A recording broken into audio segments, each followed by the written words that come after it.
Good morning, Gremlin-aroos? That still didn't work. I kept workshopping it yesterday. Did not work. So, hi gremlins. It is a day. My concept of time is so skewed. It doesn't really matter what day it is, now does it? But it is morning before I have work. And I am going to be starting a very fun reading vlog that mostly includes rereads. So I don't do a ton of rereading, not intentionally. I always want to do it and then I kind of forget. But Chuck Tingle's Lucky Day just came out recently and I was able to get this at my library, but I also got it in audiobook form. So I am currently reading this. I had planned not to start this until today, but I didn't, and I'm over halfway through. I started this last night and I'm going to tell you about it. But the plan for this video is to read Lucky Day, I think do the audiobook for Bury Your Gaze, which is the only Chuck Tingle horror book I do not have the physical book for. I haven't purchased the physical book for Lucky Day, but my library had it. I could have gotten Bury Your Gaze through my library, but I came up with this idea kind of spur of the moment, and I didn't know when my hold would come in because my actual library doesn't have it. It would have to come from somewhere else. So my plan here is to do Lucky Day, the physical book, which I only have like 100 pages left in. Then I think listen to the Bury Your Gaze audiobook. Then either, depending on how my schedule works, listen to the Lucky Day audiobook because I really want to also listen to that because Mara Wilson is the narrator for that and Camp Damascus, and I loved her in Camp Damascus. It's Matilda, for those of you who grew up loving Matilda. So she is the narrator for both of those. And I have the audiobook for Camp Damascus as well, but you see, I have a plan for Camp Damascus that I'm going to wait to talk to you about until later, but I haven't decided if I'm going to finish this, do Bury Your Gaze, and then start the audiobook for Lucky Day so I can also experience that kind of close to when I read it. Because of my work schedule, I'm not good at that read while you listen that has a name, and for the life of me I can't ever remember what it is, but I'm not good at it. So I am just going to do them independently of each other. But I have the audiobook. I did still want to listen to the audiobook. So once I finish Lucky Day, the physical book, we'll see what I decide to do. I do think I want to do Bury Your Gaze after this one, just so I'm not doing the same story back to back, but I may change my mind, who knows. But I do want to tell you about this book so far. So in this, we have met Vera, who is a statistics and probability professor. We initially meet her on the day that her book is going to be, near when a book she's written is going to be released. And the book she's written is about this entertainment group that runs out of Vegas, that's like a casino group. And she says that they have defrauded a number of people. It's this whole thing about how EVE, which I don't know what's in the synopsis. It's not, that's fine. That's basically, it's Eve, is ruining people's lives. So she's written this whole book, and then the day of her kind of early launch party with her friends and family, a lot of things all happen at once. She attempts to come out to her mother, who is not great, and then a bunch of very bizarre things start happening. So we then jump 4 years later and learn that everything that happened that day is called the low probability event, where it was a number of things that have a very low probability of happening all happened at once. So this included fish raining from the sky. That's all I'm going to tell you. Fish raining from the sky occurs. A lot of other things that are very horrifying occur, but the fish thing is key here. She then winds up 4 years later, basically just avoiding everyone. She is not interacting with people, at all. And then a man named Agent Lane, we're just going to call him Agent Lane, shows up and says he works for this low probability event investigation unit, and he needs her help because she's the expert on this casino and their organization, and he wants her to assist him in this investigation that they have going on because they're trying to figure out how they're involved, if they are involved in the low probability event, what could have caused the low probability event. A lot of it is trying to figure out why such a strange day would occur because there are a number of casualties and no one can figure out why. Also, most of them are American and adults, just so you know going into it, I suppose. But there's that. So she winds up going with Agent Lane to Las Vegas to investigate this casino and whatever the heck they may be doing that is somehow impacting the world and may have or may not have had any effect on the low probability event. So it is very interesting because we're following two people who are having two very different responses to basically a near apocalypse moment. Vera is basically like, whatever, like, I don't really care, don't care about anything, I just would like to be done. She has started doing things where she's like, I don't really care, like, I don't care about anything at all, like, the world could end and whatever, like, I'll be fine. And then Agent Lane is doing a very like, I must seize the day. So it's very interesting to see the two of them interact. And I'm going to get into some other things when I get to the end of the book, because I don't want to, like, it won't be a spoiler, but it will be a discussion. And so it's very different responses to what's going on. And it's just very interesting to watch these two attempt to figure out what's going on. I will also say that there is a, we'll call it faux X-Files. It's mentioned in all of his books. So, oh my gosh, what is it called? It's a TV show. He has this made-up TV show that's basically the X-Files. And I always forget what it's called. And I want to tell you because these two are sort of faux X-Files agents together. Not as extreme Mulder and Scully vibes as what I get from his faux, oh, where is it? From the, like, one he has made up. But, oh my gosh, it gets mentioned in so many things and I'm never going to be able to find it. It's fine. If I find it, I will tell you. But there is a faux X-Files series that appears in Camp Damascus, in Bury Your Gaze, and has also appeared in this. I'm also wondering if he's actually going to write that. Just throwing that out there. But that's all I'm going to tell you for now. They are investigating. Wild things occur. Yeah, it is. I am very much enjoying it. It is a very quick read. And I don't know, like, I can see where, in response to, like, an apocalypse event, where these two are coming from. Like, Vera is basically like, if anything can happen at any point, what's the point? And Lane is like, if anything can happen at any point, then I should, like, do everything I can to experience everything before the ultimate collapse of society. So I can see both. I really can. Because, you know, sometimes in our current climate, I feel as though nothing matters at all. And other times I'm like, oh, well, I should do this now before society implodes. So, you know, it's just, I vary in my response to the collapse of society, you know, as well. Also, I'm wearing this very fun Freddy 2 shirt that is just fun, and I thought it would be great for this video. So, yeah, we're gonna get into Chuck Tingle. I'll try and be a touch more upbeat, I suppose, since that was a bit down. But, you know, I'm relating to characters in fiction, which is a good thing. So, yeah, so I'll be finishing Lucky Day slightly before work and during my lunch break. I do not have a lot left. Yeah, I have like 90 pages left, so I think that's doable. And then we'll see where I go from there. Krista is homesick. Krista is my wife, so I may be taking care of her off and on. She's mostly gonna rest, and she knows I have work, and I'm kind of slammed today once work starts. So I'm just gonna like periodically check in on her.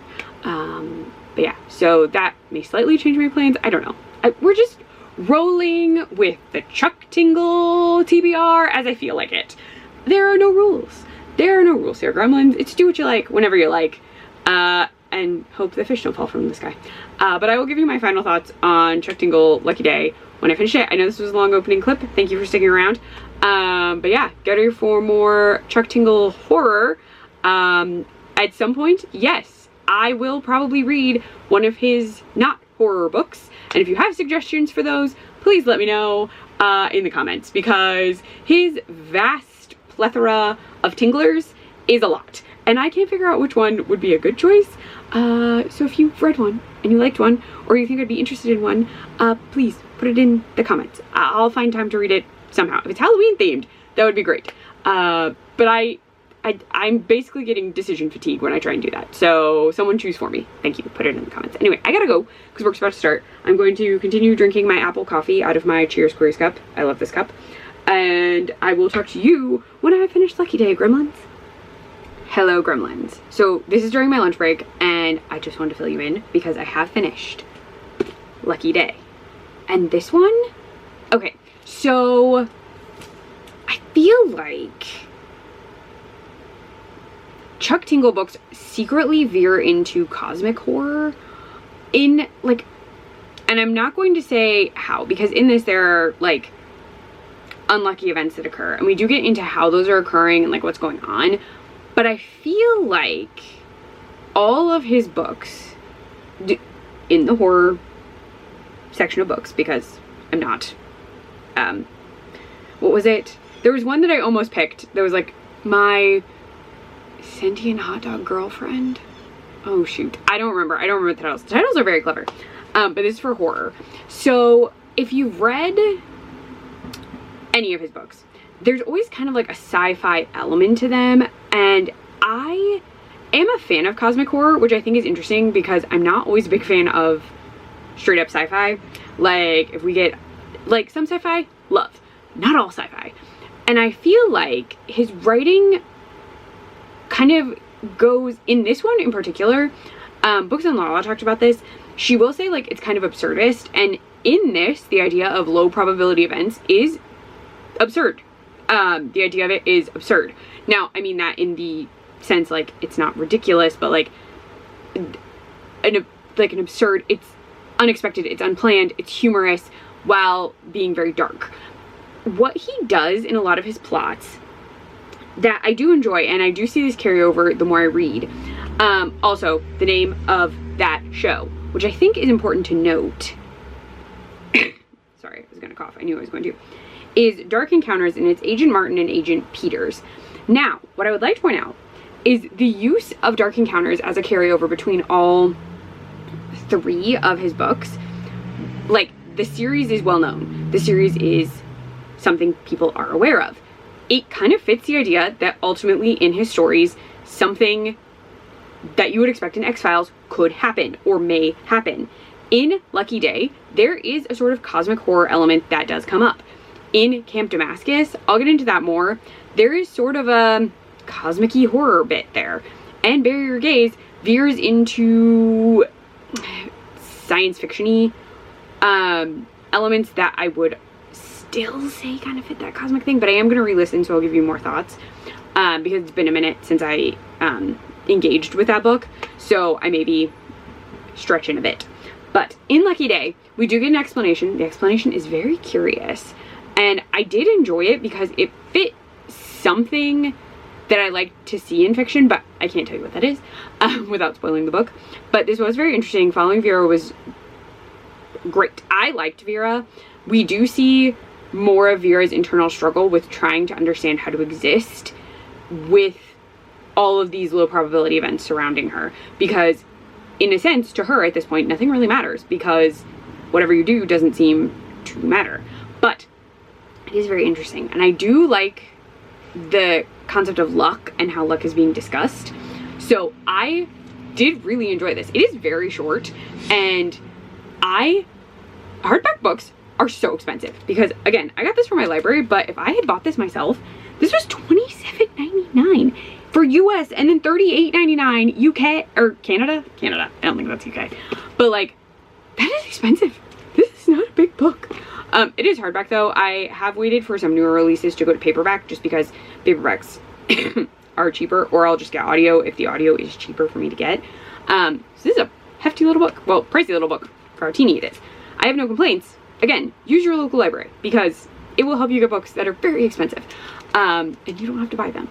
So this was very interesting. And the thing I wanted to get into that I didn't discuss is there is an overarching theme of the idea of bisexuality. Now, that has appeared in Bury Your Gaze as well, because the main character in that is also bi, I believe. Yes. We'll get more into Bury Your Gaze, so once I like re-experience it, because that will help refresh me. But in this one, Vera is confronted with people saying bisexuals don't exist, which in a book about probability and luck and the existence of like causality is interesting to me, because different people tell her like, oh, bisexuals don't really exist. I am bi, so that concept is always interesting to read, because bisexual people do exist. We are not defined by our partner. I am married to a woman, but that doesn't mean I'm not bisexual.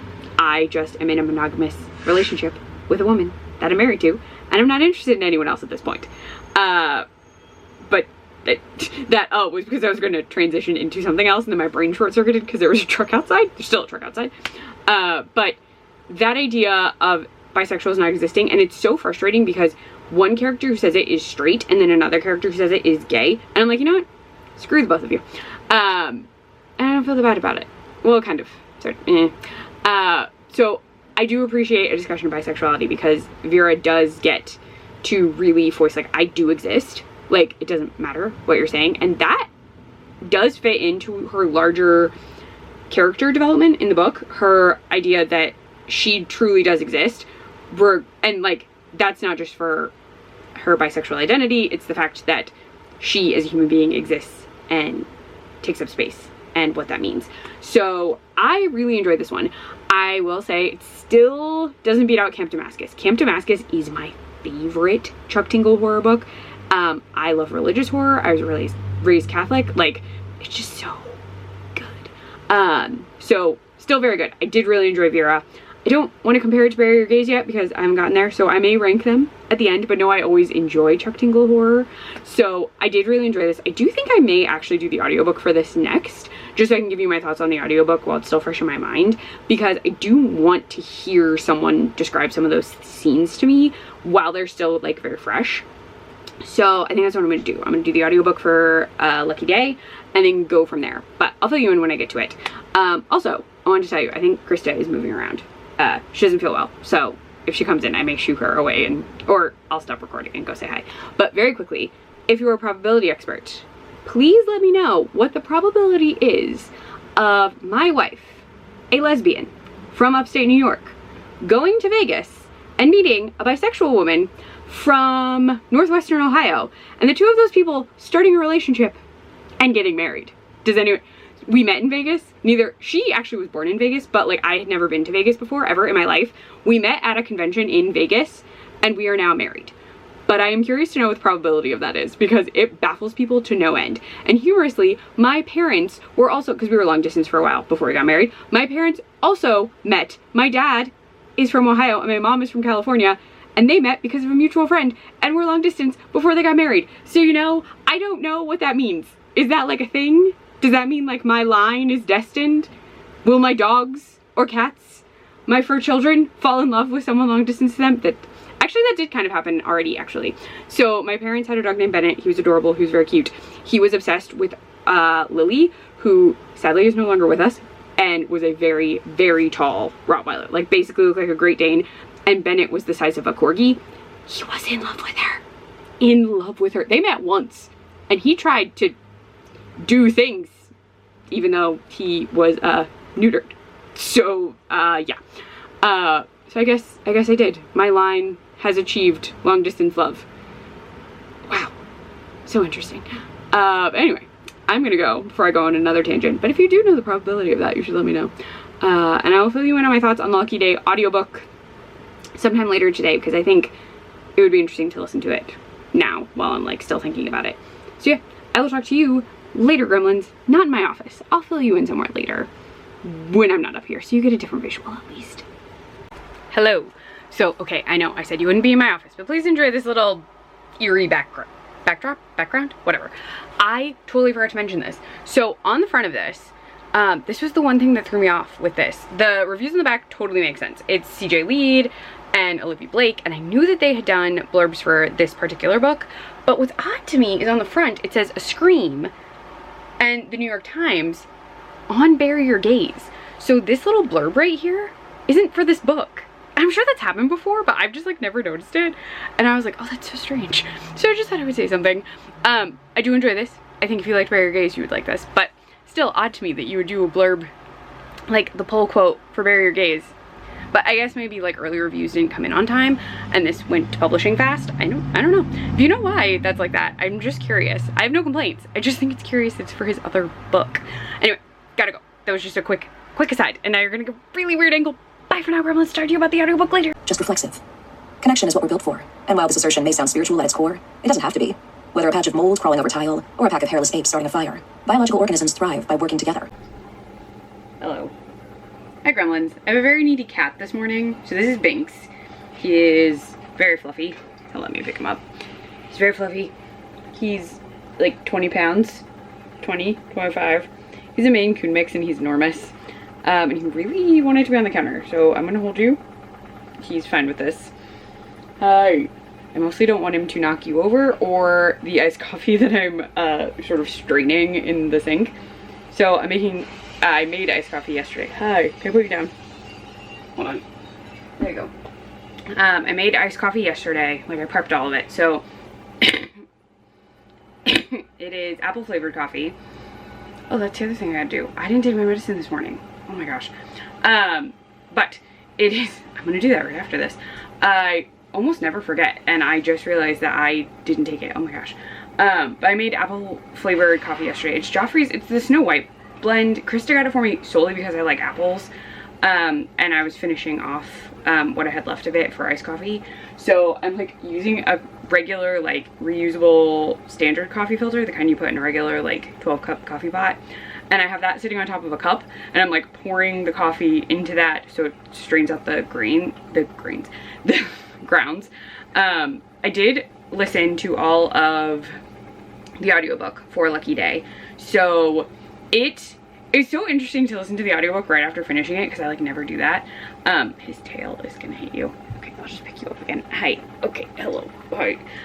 The audiobook was good. Mara Wilson, I thought, did a great job with Vera, because Vera's tone, I feel like, is very, like, she doesn't want to care about anything, so her tone is very, like, monotone. But not in a bad way. Like, it fits with the character. And then when there were moments of, like, extreme outrage or being extremely upset, she was, like, ready. Like, her tone would change. And hearing some of the scenes described was so, like, cool and creepy. I really did enjoy it. I think it's a good audiobook. I am going to listen to Bury Your Gaze today. I have an extra long work day today because of some scheduling stuff that I'm helping out with. So I have plenty of time to listen to it. So that's my focus for today, will be Bury Your Gaze. And then I'll, like, fill you in on my thoughts. That one may be like a I won't talk to you until it's done situation. Also, you may be able to hear Smallville happening behind me. We have it on for the dogs. So it's, like, really loud in a different room. Also, our water machine is making a ton of noise. So I don't know how good this clip is, but I'm gonna finish straining my coffee so there are limited grounds in my cold brew, and I'm waiting for a delivery. So it's a busy day. We have something from FedEx coming that I have to sign for. Krista ordered me wine. I will show it to you. It's one of my favorite wines ever, and it's like a Halloweeny wine. Oh my gosh, put you down because you wanted to be down. What are you doing? His brother came in here. He has, Binks and Bane are twins, basically. They're from the same Amish cat litter. We got them for free, basically, from our neighbor when we used to live in the country. And normally when his brother comes in here, he wants to know what he's doing, and so he did. But so he keeps, like, hopping up and then, like, wanting to get, I don't know what he's doing, because he's back. But audiobook was good. I'll be doing Bury Your Gaze next. I'll give you my thoughts on that. I already kind of talked about it, but it has been a minute, so my thoughts weren't, like, as solidified. So I'll be doing that, but I really got to finish straining this coffee and get upstairs. So yeah, I will see you at some point. You will get to see the start of Bury Your Gaze. Also, need to take my asthma medicine because I'm gonna cough even worse if I don't take it.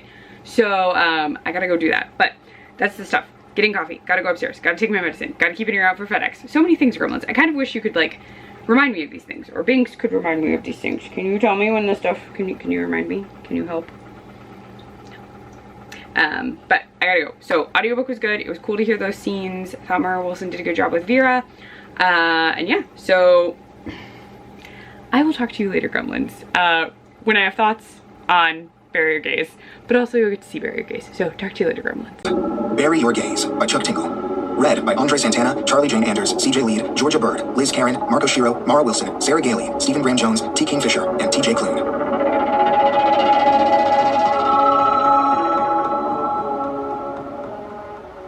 Hello, Gremlins. Okay, I am only halfway through Bury Your Gaze, but I thought to try and keep the clip from being a million hours long, I would do a little bit of chatting. One, because I want to show you my very cool Yay for Gay shirt, which felt peak for this.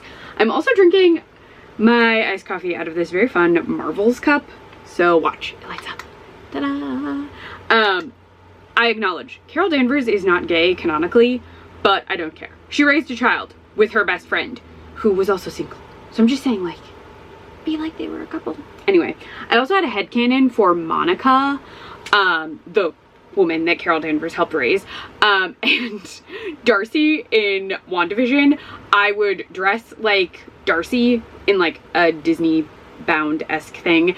But she would be wearing the sweatshirt that Monica wears. So I was like pretending they were a couple. That's not canon in any way, but it was fun for me. Anyway, Bury Your Gaze, because I didn't give you a synopsis, follows Misha, who is a sort of closeted queer horror creator. So the issue here is that Misha is out in Los Angeles, but not in his hometown of Montana.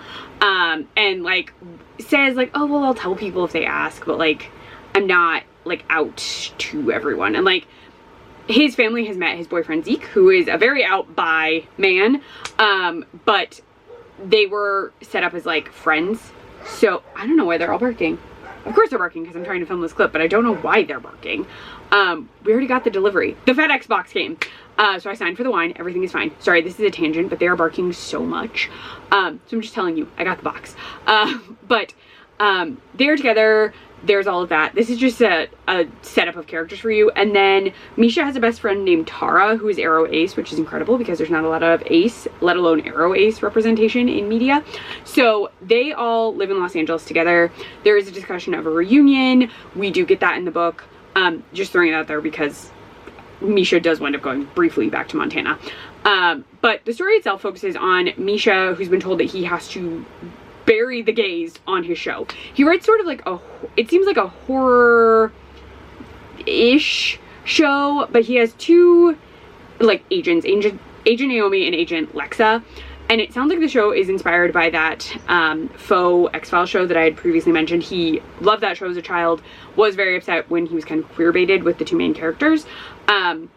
But his two female characters are supposed to get together. They're both supposed to be lesbians. It's supposed to be like a whole big thing. And the studio has decided, well, it'd be better if you either made them straight or got rid of them. And he does not want to do this. He has adamantly said, I'm not going to write them off. That's bury your gays. And literally one of them is named Lexa, who is an iconic bury your gays element. It actually resulted in Klexicon, where I met my wife. See, this is all... Mr. Tingle, do you follow me around? Like, have you been monitoring me? Are you around? Should we chat? Because we've got Vegas, we've got Lexa, i.e. Klexicon, bisexuals, which I am, and then Camp Damascus is religious whore. Anyway, I'm not saying Chuck Tingle knows who I am. He does not. But I'm just saying, this feels so strange. Anyway, but he says, I'm not going to do this. And then some weird things start happening. Events that seem tied to people's like creations are kind of haunting them a bit. There's an odd piano drop that affects a man who got very famous writing animated things where pianos would drop on characters. And Misha starts seeing characters he created in real life. And he's like, oh, this is so strange. Okay. He thinks maybe they're fans. He doesn't really understand what's going on. But they are characters he has created who start appearing. I'm not going to get into those characters until I've like finished it and I can talk to you about them in a touch more detail. I don't want to spoil anything. But they're kind of haunting him and he's like, why is this going on? Why are these characters like continuously reappearing? We also have a separate Misha plotline that happens. I'm just going to let you know that that exists. I'm not going to say why, but we are getting another Misha plotline. We also get some Misha flashbacks to explain the creation of his characters. But as of right now, we are following Misha while he tries to protect his boyfriend and his best friend from his own characters because he has no idea why they're appearing, what's going on. And he's still pissed at the studio for wanting him to basically bury the gays on his show. So it's just very interesting. It's very media focused. And like the bury your gays trope in media is being presented in here. And it also discusses queer media, most of which, actually all of which, I would love to see. I would love these queer media things he discusses to actually exist. The movies he's talking about sound really cool. I will say his show Travelers reminds me a teeniest bit of like Legends, because Legends of Tomorrow becomes a very gay show on the CW, and that involved like agents fixing things through time and stuff like that. That's what I get, but I don't know that it's actually inspired by that. I just thought about it, and every time they mention it I'm like, it's Legends. It's not. It just makes me think that every time. But I'm gonna finish my coffee. I've been very, very slowly drinking it because I refilled it a little, but I'm gonna go. I will talk to you later, Gremlins, when I finish Bury Your Gaze. No, my day is so long. It is my lunch break, FYI. That's why I'm filling you in. I was watching, like, I had some YouTube on and I had some stuff to do. So I have like half of it left. I may take like a teeny break to fill you in, or I'll fill you in after work. I don't know. or I just fill you in on like a break. I already told them I needed to take a break briefly before I like take over this night shift thing, so I might do it when I'm doing that. But I need to go. I will fill you in on full things, my full discussion of Misha's monsters and the story in general when I get there, but I just want to give you kind of a synopsis, show off my shirt, show off the cup, because I'm almost done with my coffee and I need to take it on and wash it after, like, during lunch. So yeah, so I thought I would start my lunch break with this, finish up my coffee, wash it, have some food, you know, all that jazz. But I will talk to you later, gremlins. I feel like I'm very blah, blah, blah, blah.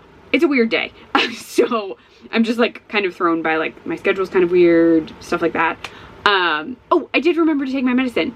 Please note, I literally still forgot. Really did forget to take my medicine. And then I was doing something and I was like, ah! And like ran into the bathroom and was like, medicine, you have to take your freaking medicine. So I did take it. Just took me forever to do that. But anyway, I'm gonna go. I will fill you in on the rest of my thoughts on Barrier Gaze when I finish it, probably during a brief break before I do night shift things. So yeah, I will talk to you later, gremlins. Hello, gremlins. I am taking a very brief break. I have finished Barrier Gaze a little while ago. I just like have not had time to talk to you because I had no other breaks, and it's the moment that I said I would need a break before I like take over night shift stuff. So I did finish it. I know I covered some stuff already. The story itself does become very sci-fi, and I guess so I know I made the argument that there's a lot of cosmic horror in Tingle's work. I will say that in theory there is still cosmic horror in this, and that is because the creations that Misha has made fall into a sort of like cosmic horror realm. They are characters that can alter how you experience the world. They are characters who have a sort of Lovecraftian kind of presence with like tentacles that appear. And there is a particularly horrifying character, Mrs. Y, who is able to do things to what you see in the world. And I'm just like, oh god. That one is the most horrifying, I think, to me. And like, those are the ones that aren't ghosts. So there is a character, the smoker, he's a ghost and does behave differently than them. The other characters we meet and what we learn are like Misha's later creations are very cosmic horror in feel to me, even though overall the story we're involved in is sci-fi. So it does become sci-fi horror with a focus on like technology. I'm not going to get into how, but there is like a technological element that does, I also like, I know it's not cosmic horror technically, but it gives me like that space vibe. But there is a discussion of that. The story does begin to focus on Misha and his ability to be out and how he can identify himself. And that I think is very powerful in the story. There are a lot of discussions of identity in Lucky Day as well, because Vera is being told she doesn't exist because she's bisexual. And I feel like this is not exactly the same, but it is Misha trying to understand, like, do I need to be out? Do people need to know that I'm out in order for my work to matter to them? And there is a great discussion where someone's like, it doesn't really matter to me if you're out or not. Like, the story still resonates. I think that's your own personal journey, and I would agree. That is a topic that does come up in just general discussions of, like, who should be certain characters, who should write these stories, and that has resulted in some people feeling forced to come out, which I think is horrible. But Misha does have a discussion, and I do appreciate that there's a person who's like, no, I don't think you should have to tell me how you identify for this to matter. And I do agree with that. I think as long as the story resonates, is not just putting queer people in horrible situations for the sake of putting queer people in horrible situations, then I don't think it should matter. I do think that if you're someone who's writing a story and you're not queer and you're writing something that is just truly brutalizing queer characters, that's a problem. Maybe you should see a therapist. But I'm just like, that's the one caveat that I would have. Like, if it's just like gruesome for gruesome's sake, as opposed to like telling a story that could connect to someone or something like that. But that's my own opinion. Like, you don't have to agree with me on that. But yeah, I do still think there are elements of cosmic horror in this, just because the creatures that Misha created in his work do fit into the cosmic horror kind of realm, and do kind of fit with characters we see in Lucky Day a little bit, in I will say in Camp Damascus a little bit too, but slightly differently. But yeah, I did really enjoy it. I love that it's like full casty in certain parts, so that's fun. I had a really fun time. That one also has Chris Oak, which is just funny to me. And I remember in the marketing, like Chris Pine vaguely was mentioned a lot, which cracked me up. But I really enjoyed the story. Oh, I feel like I'm gonna hiccup or cough. Not sure. But I do enjoy that one. I am very excited though, because the next one we're getting to is Camp Damascus. And for Camp Damascus, I have it next to me. For the first time ever, oh, there's gonna be barking. I can hear my neighbor's dog. So for Camp Damascus, I will be reading it physically. The last time I read it physically was a library copy, and then I listened to the audio. I do have the audiobook. Don't know if I'm gonna listen to that or not in this, but I'm going to read this, and I'm actually going to annotate. I do not typically do that. I got burnt out annotating because I was a history major with an English minor. And now my phone is ringing. This is lovely. This is I don't care. Oh gosh, and my battery's dying. But I'll be reading Camp Damascus. I will be annotating. I was just saying I got burned out annotating because I was an English minor and a history major, and I had to annotate all the freaking time for a number of years. So I just don't do it very often, but I really want to do it for this. So I have to figure out what I'm using to annotate. I have some pens. I don't know. But I gotta go. Really enjoyed Bury Your Gaze. Get ready for some Camp Damascus stuff. But I gotta go. Oh, I'll also show the wine at some point, but I gotta charge my battery. So bye gremlins for now before my battery dies. Just in general is like a queer icon, so good. And I never talk about it, which I think is literally a crime. And the way that it like almost radicalized me in a way. It starts off with this main character who is like deeply religious. Like she believes in God. Okay, she's like, Lord Jesus Christ, Savior, beautiful Mother Mary or whatever. She's talking about God. She's like, I love you God, no, I'll never be gay because that's so gross. But actually, she like has this like raging lesbianic crush on this girl. Pretty gay. And the book is basically about like her being gay, but also like gay for Jesus. Horror is old country. This is by Matt Query and Harrison Query. I gobbled this book up fully. Obsessed with it. Love it. I had such a fun, like visceral ride with it. This is basically about this couple that moved into this new house. They just bought it. It's like their first house together and they're really excited. First day, this old couple come over. Good morning, my dear gremlins. So I did remember to take my medicine today. That did happen. I did it.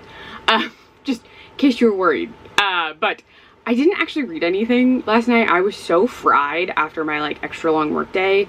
And then Krista and I wound up having to run an errand we weren't planning on running. We had a coupon for our dog food and we wanted to go get it so that we didn't have to worry about it. So we like went out, got the dog food, came back, and then I was just so tired. Oh, I still need to show you what's in that box. So at some point I will show you what came in the FedEx box. I completely forgot.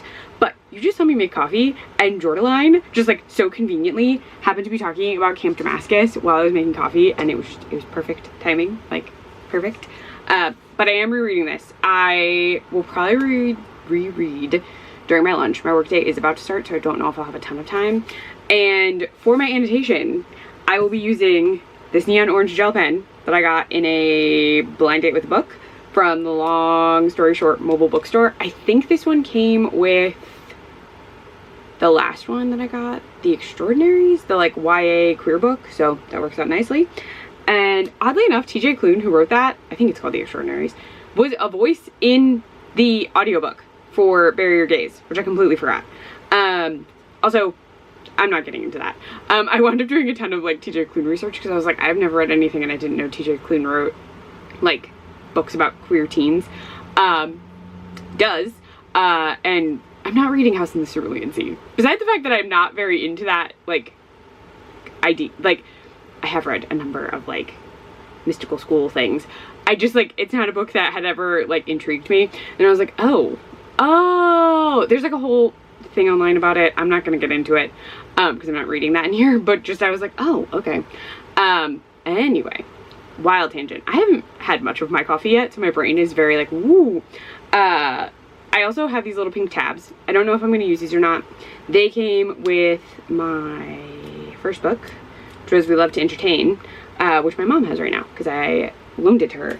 I thought she would really like it. And she told me that she really likes the author's Bubbles Yablonsky mystery series. So she's like, you should read that now that you like this one. So I have those.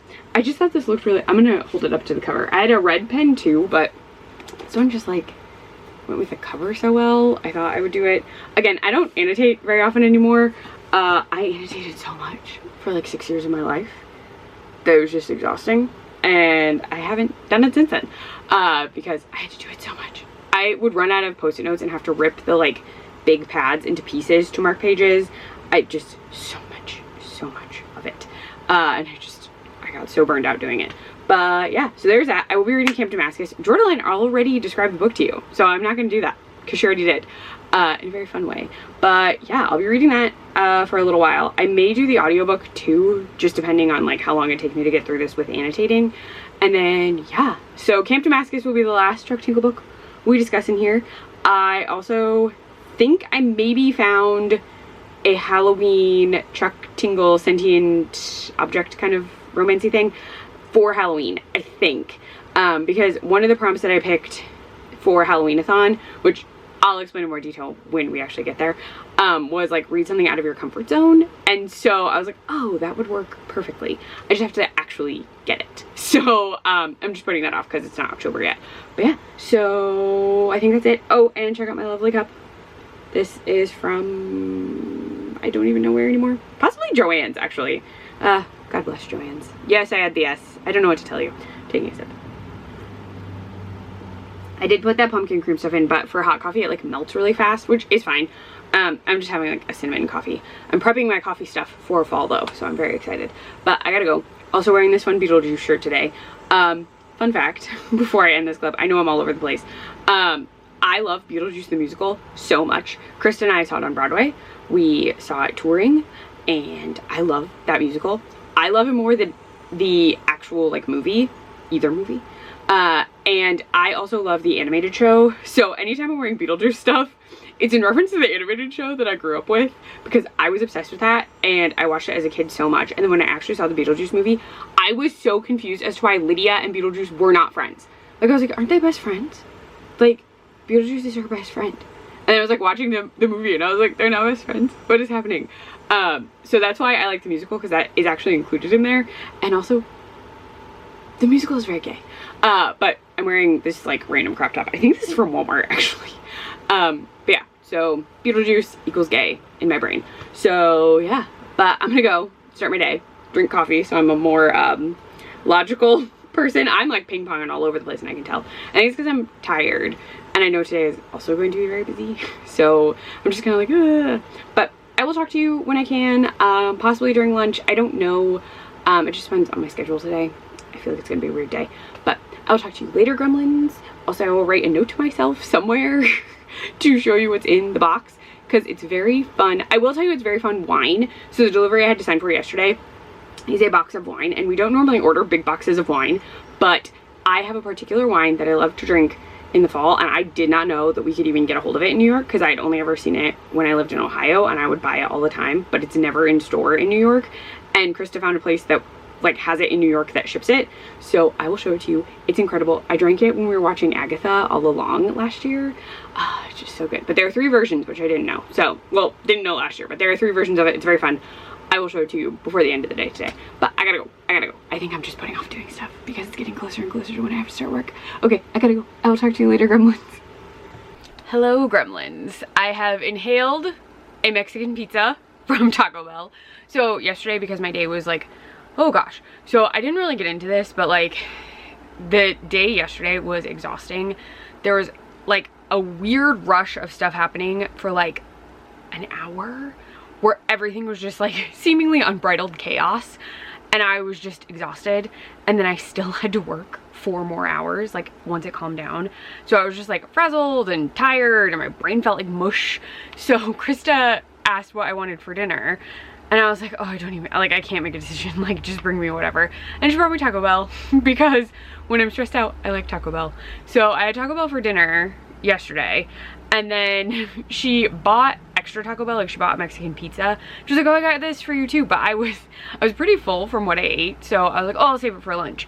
So I had that actually before my lunch break. I got so hungry that I just like grabbed it and ate it really quick, because I had to take my lunch later than normal because goofy things, and so I'm finally taking, like, this is finally my lunch. I took a few minutes to like get situated, get comfy, and yeah, so I have just been chilling. I just wanted to like decompress, and I've been reading Camp Damascus and underlining things that I really like.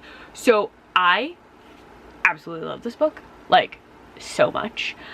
We follow Rose in this, and I know that you already got Jordaline's review because it was playing while I made coffee, but Rose does not think, like, consistently throughout the opening of this book until I'm in chapter 6 right now.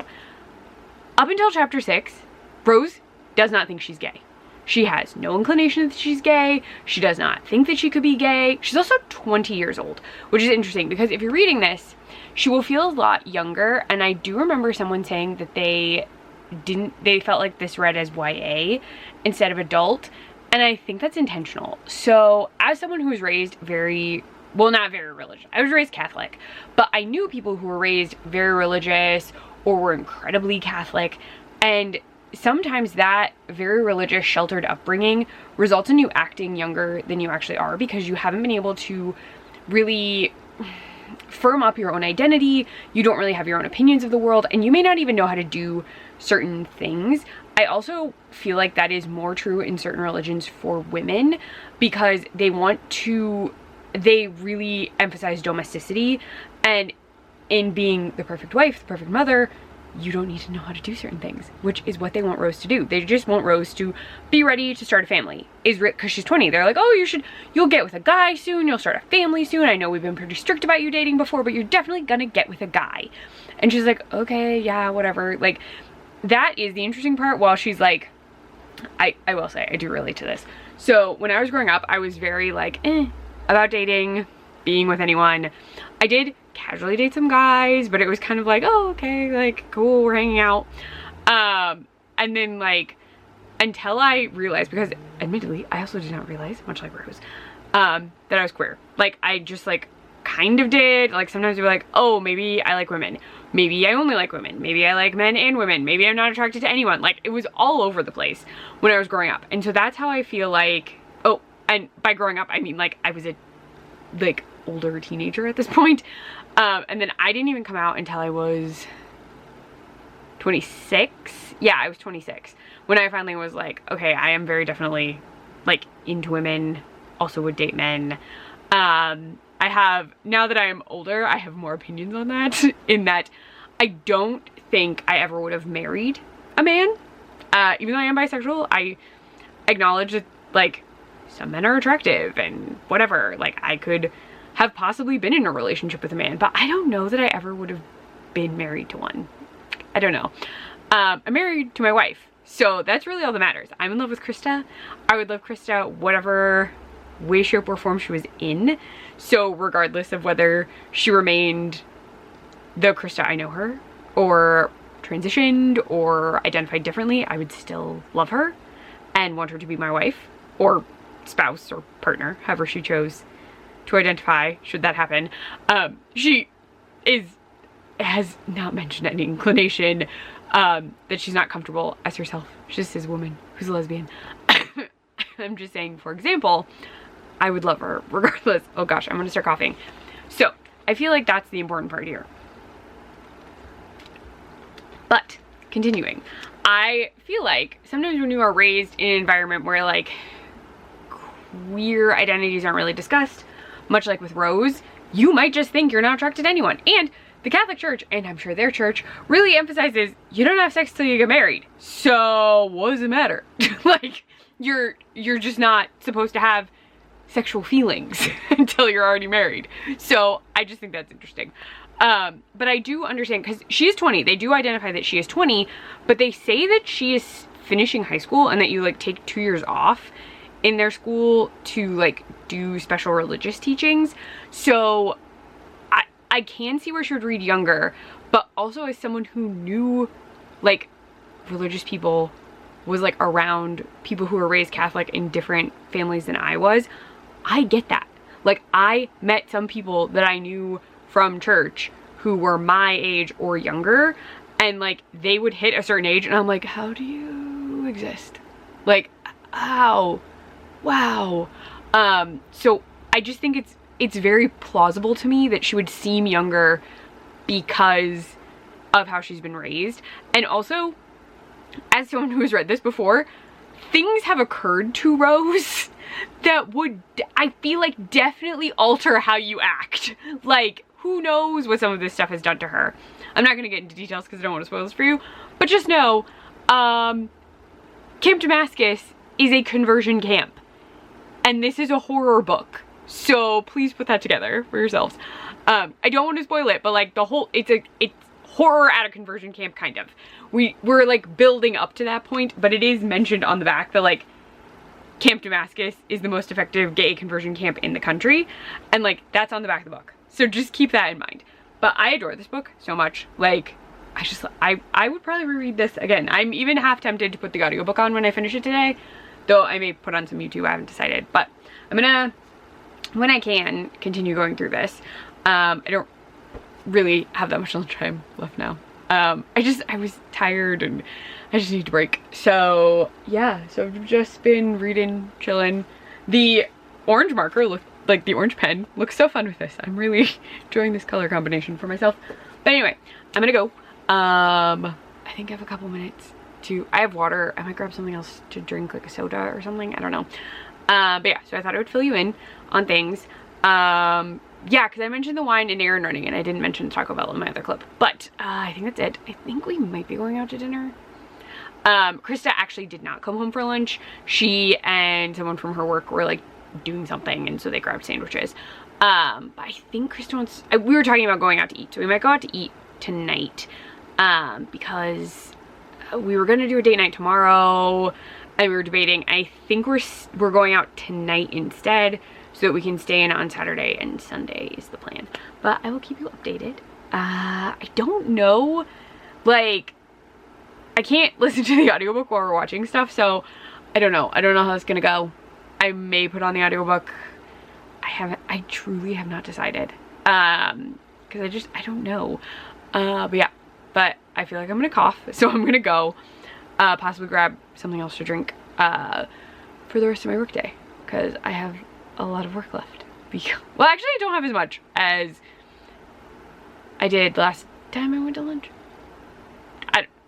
I can't math. I'm tired.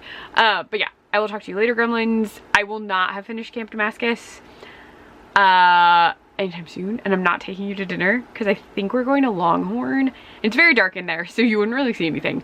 But I'll probably update you tomorrow, later tonight, so I can show you the wine. I promise I will show you the gosh dang wine. That will be the next thing you see. I probably will not be updating you on the book. And then I think tomorrow we're going out to get like coffee and pastries, and maybe go to the library, question mark. I'm waiting for a book to come in. I have a bunch of stuff to pick up, but I'm waiting on one book, and I would rather pick them all up together than just wait on this, like have all the rest of them wait on this book. Anyway, I have to go. I'm rambling now, so I will talk to you later. When I show you the wine, I will make a note again. I think I said I was making a note. Did I? No, but I made a bunch of work notes, so that's probably why I forgot. But I will talk to you later, my dear gremlins, when I'm showing you the fun wine that we have, and then whatever else happens from there. Hello, gremlins. I am tired. I just took a shower and I'm so full from dinner, but I said I would show you stuff. So this is the wine I was talking about. This is Witcher's Brew from, it used to have their name on here pretty big. There it is. Leelanau Cellars. I had only ever heard of this one, so the Red Witch's Brew, which is like, I think that was their original, and then they came out with these two. At least I heard about them last year. They're pumpkin spice and spiced apple. They're both an apple wine, but the spices in them are a little different, so they do taste different. We think we liked pumpkin spice more than spiced apple, but this one is my absolute favorite. It's like a spiced red wine. It's supposed to taste like a mulled wine. It's so good, but weirdly, I don't like it hot. I only like it at room temperature. And they have like directions for how to drink it warmer, but I just don't like it as much when it's warm. But this is like one of my favorite wines ever. And then this was a surprise. So Krista has been trying to find me this. It's the Angry Orchard Thriller Pack. I really like Angry Orchard. I used to drink it all the time. And we just like buy different ciders now because 1911 is really good and I really like them. So we normally get 1911, but they're doing a special Halloween set. So with this one, you get Berry Bewitched, Headless Pumpkin, Sinful Apple, and then this is Blood Orange, but it's the Jason mask. So it looks really cool. That's in part why Krista wanted to get it. She was like, oh, it looks really cool. Like, I think you would like it. So I do really like their cider. I really like Sinful Apple. That's one of my favorite ones. But the other three flavors I've never had. So I don't know if they've done Blood Orange before. I don't think so. I've never heard of them doing a pumpkin one, and I've never had a berry one. So I'm very curious to try them. Most of this is going away I think Krista and I are going to share a blood orange and a headless pumpkin to see if we like them, but I need to get most of this stuff back in the fridge and these back with some of the wines we picked up. So the reason we have this plus these are, I thought these were pretty good, but you could get like a 12 pack through whatever company lets you ship wine within New York, and you could do like 12 of the Witch's Brew, or you could do like 4 and 4, and I thought it would be nice to have variety because I do remember liking these two, and I normally try and drink these like before and then we drink this one, or I like theme it to the night. But I'm so tired. I'm gonna take these up. Working till 7 like really wore me out. So yeah, I'm gonna take a Jason and this one. I kind of wish it had a Headless Horseman on it, but I understand they were only doing one specialty can. But yeah, I'm so tired. But I'm gonna put stuff away, head upstairs, and then go to bed. And then tomorrow you're gonna come with us to get like coffee and stuff, and then I will finally have my final discussion of Camp Damascus and the vlog. But I'm just too tired to talk about it tonight. So like I want to give it the justice it deserves, like the time and attention. I'm just too tired. So we'll get coffee, we're gonna run to the library tomorrow, and then I will talk to you all about my final thoughts on what I'm pretty sure is my favorite book now. Yeah, that's what I said. All right, I will talk to you tomorrow, Gremlins, when I am less tired. Bye for now.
Scoot past you, lady.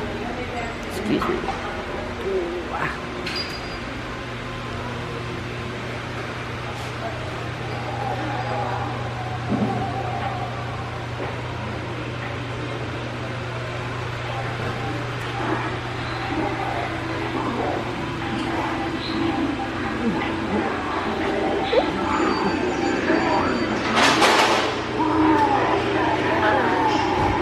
Oh, I hear the wolf man.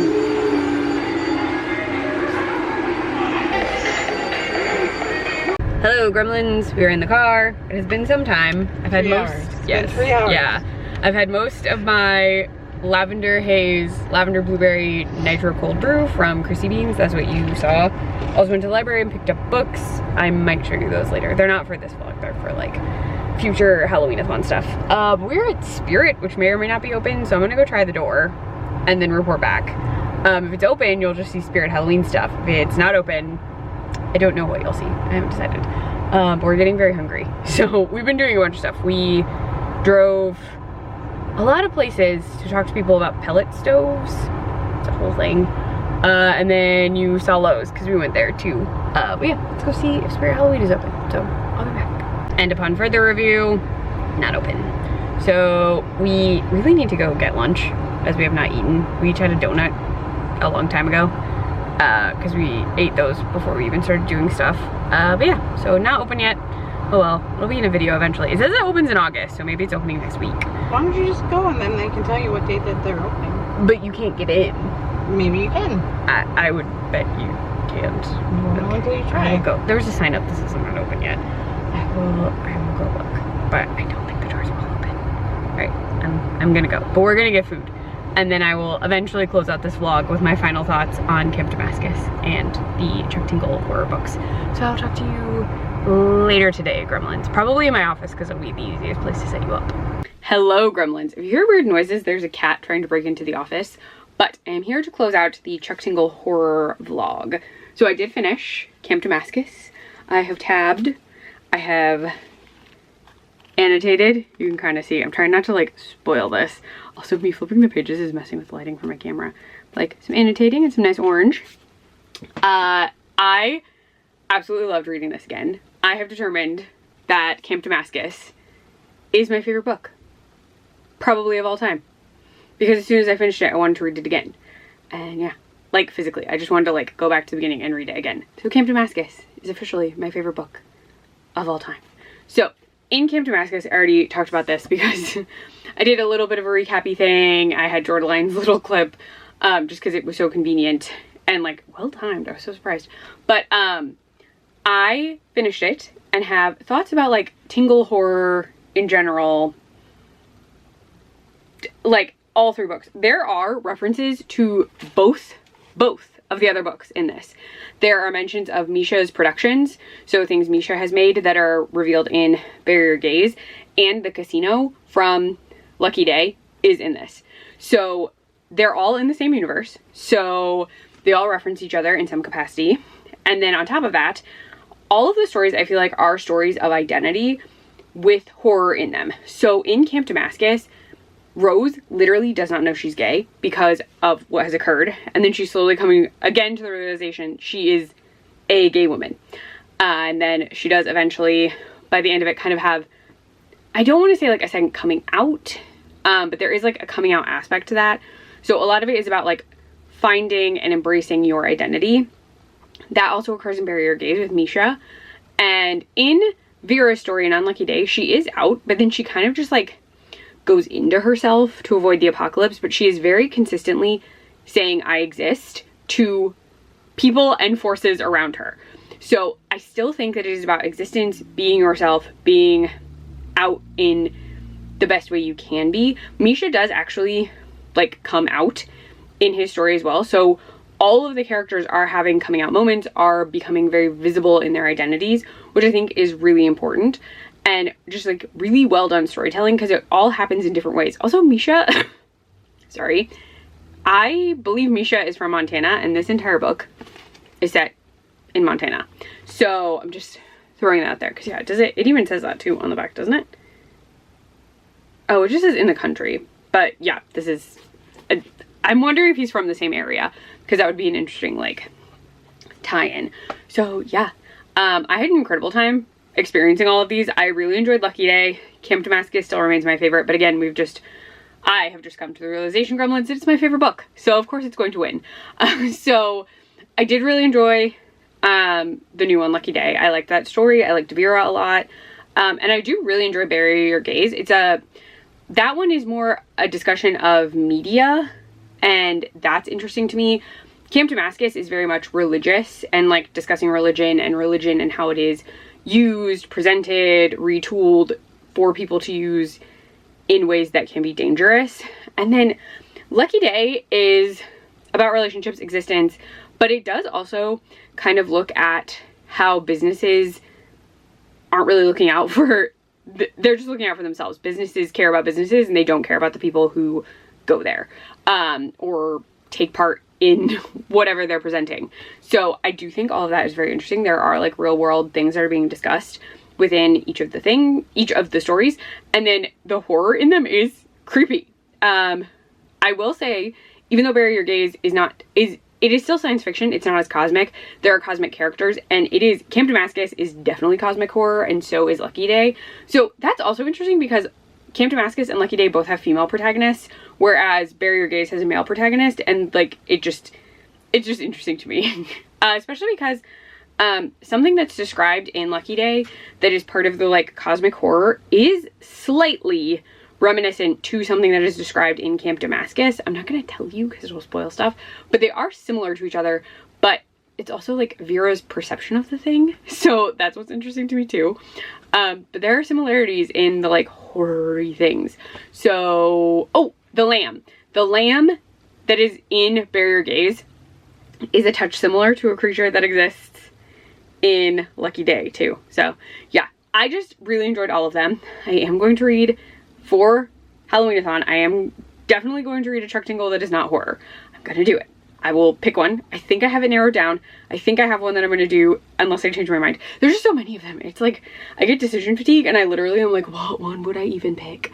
But yeah, so I had an incredible time. I had a lovely time. I will probably listen to the audiobook for Camp Damascus this coming week just for fun, like not include it in a vlog or talk about it in a vlog, but not as in depth as I did here. But I very much enjoyed all of these reads. I think that is it. If you have a suggestion for one of those like non-horror Chuck Tingle books, please let me know, because I am so curious if people have suggestions for those, because I do want to at least read one so I like know what it is. Like, I've watched videos of people reading them, but like I personally have not read one. But yeah, I think that's it, Gremlins. I am gonna get changed into comfy clothes and take a nap because I'm very tired, and we just had a very big lunch. We had barbecue. It was delicious, but I'm so full. So yeah, if you like this video, please subscribe, thumbs up, all that stuff. I'm also on Instagram. You can find me at Clefgover after there. But yeah, that's it. Except give me those Tingle recommendations if you have them.